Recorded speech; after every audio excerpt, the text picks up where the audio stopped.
Mohanavani Telugu podcast వింటున్న శ్రోతలందరికీ హృదయపూర్వక ధన్యవాదాలు.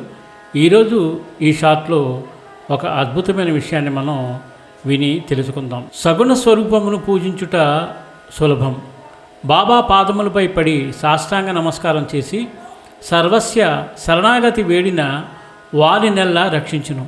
ఎవరైతే భక్తి ప్రేమలతో సాయిబాబా కథలను నిత్యం పారాయణం చేసేదరో వారు కష్టములన్నిటి నుండి విముక్తులవుదురు. అంతేగాక సాయిబాబా మీదే అభిరుచి భక్తి కలిగి త్వరలో భగవత్ సాక్షాత్కారమును పొందెదరు. వారి కోరికలన్నీ నెరవేరును, తుదకు మోక్షమును సంపాదించెదరు. శ్రీ సాయి తమ ఆశ్రయించిన వారందరికీ ఆశ్రిత కల్పవృక్షము, కామధేనువు, చింతామణి. బాబా నమ్మిన వారి వెంట నుండి కాపాడుతారు.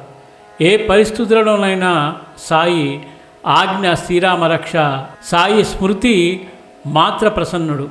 రోగమేగాక అజ్ఞానమనే రోగము కూడా తొలగాలి. అందుకే బాధలను ధైర్యంగా ఓర్చుకోవడం అవసరం.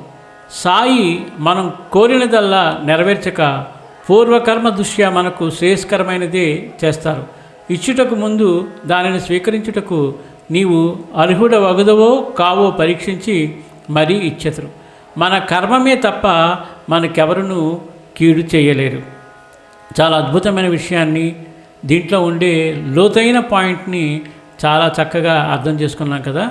ఇంకా ఆలస్యం చేయకుండా ఎక్కువ మందికి షేర్ చేసి ఆ సాయినాథుని యొక్క ఆశీస్సులు మనస్ఫూర్తిగా పొందాలని కోరుకుంటూ సర్వేజన సుఖినో భవంతు, లోకా సమస్త సుఖినో భవంతు.